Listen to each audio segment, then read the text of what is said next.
What did the markets do this week, and why did they do it?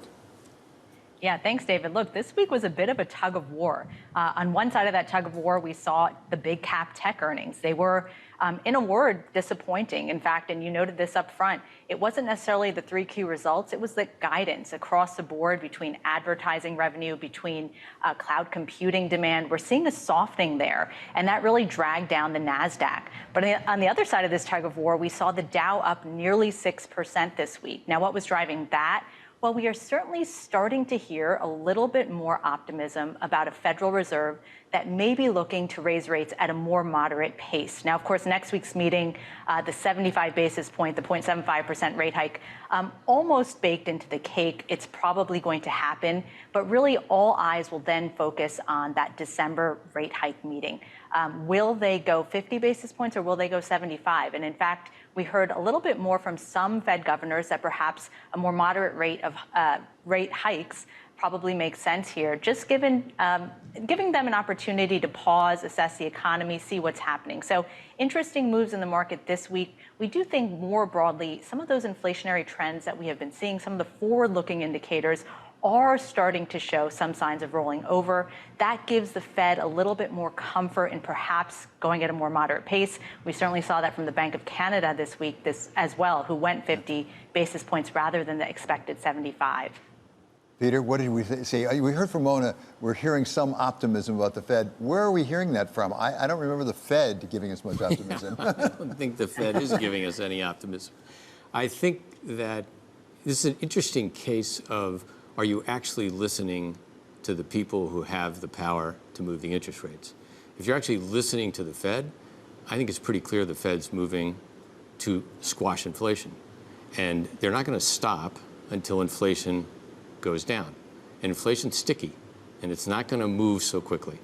And so the likelihood is that we see high rates or higher rates, and that those rates probably top out sometime in 23, and they don't go down until well into 23 or perhaps 24. And I don't think the market has completely digested that. And they're looking for scintillas of hope that are floating around in the market that I would call sentiment, but not fact. Mona, what do you make of it all? And the Fed, I think, wants some consistent data over time that shows that the inflation is really coming down. You said there are a little bit of indications around the edges. Yeah, you know, look, Peter has a point there. They want clear and consistent evidence of inflation moderating. And in fact, they don't want to indicate anything too prematurely. They started to see that in June, and we saw markets start to rally, you know, financial conditions start to ease rather than tighten, which is what they really want to see in markets in order to push inflationary pressures down. But if you look at leading indicators, things like break-even inflation rates, you know, ISM prices paid, both services and manufacturing, if you look at even broader commodity indices, we're starting to see some signs of cracks, notably the housing market. And that's the most probably interest rate sensitive part of the economy.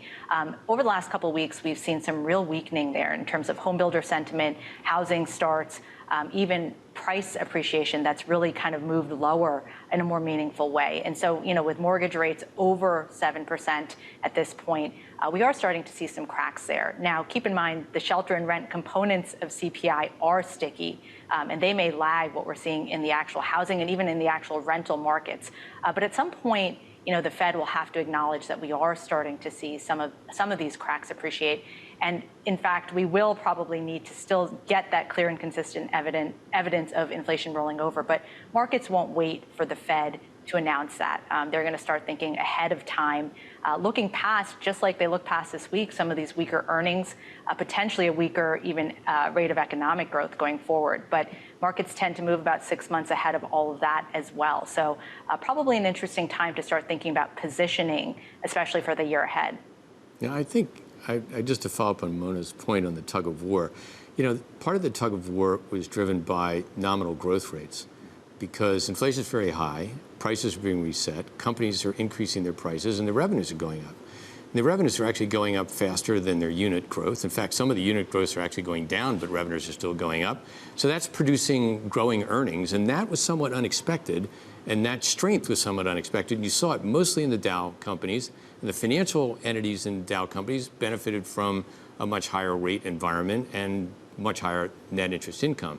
But that is going to slow. because when the nominal growth rate slows and when the Fed finally gets to a slower economy, those numbers are going to shift. And then those companies that are now benefiting from that, they're going to see some headwinds. So, Mona, does the Fed need that nominal growth to slow or even go down in order to get their arms around inflation? Can we get to where the Fed wants to go without that nominal growth suffering a correction? Yeah, that's a pretty narrow path to get to what we call the soft landing and see inflation come down in a meaningful way. Now, what the markets have probably already priced in is some sort of mild recession in the first half of 2023.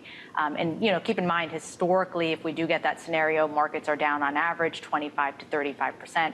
Every cycle is unique, but we have gotten down to 25% in the S&P, over that in the NASDAQ already. And so at this point, if we continue to see softness, as we mentioned, in the economics and even in the earnings figures, markets may start to look past that.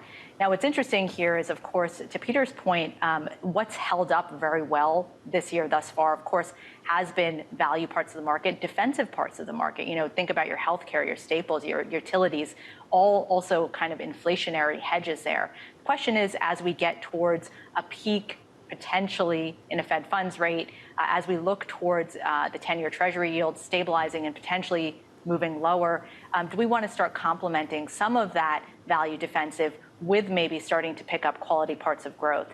Similarly, in the bond market, we've seen huge kind of influx into the shorter end of the curve, that 2-year, avoiding any sort of duration plays as the Fed is raising rates, and rightfully so. But now, as we're thinking about the end of that, we're thinking about inflection points more than anything else. Probably an interesting time to start thinking about complementing your bond portfolio as well. You can finally lock in 10 years at close to 4%. That's a pretty phenomenal non-zero rate that we've seen over the last 10 years that investors can start thinking about more seriously. Yeah, people are looking at losses in the U.S. Treasury market. If you own 10-year Treasuries, they're down 18% total return. So to Mona's point, people are probably afraid of duration right now, and that means it's probably a good time to buy. If you look at the equity markets, let's look at the small cap market for a second. Russell 2000 probably bottomed in June and is probably looking towards some kind of stability and growth into the first quarter of 2023. That's the tug of war we were talking about. The cyclicals, the larger cap companies benefiting from this nominal growth rate, they're still creating some value for investors, but the real opportunity going forward is not going to be in those stocks. It's going to be in the small cap space, or in the growth space. As I say, at the end of the day, you want to buy a company whose earnings grow at 15%, not earnings grow at 5%. And that's still going to hold true going forward.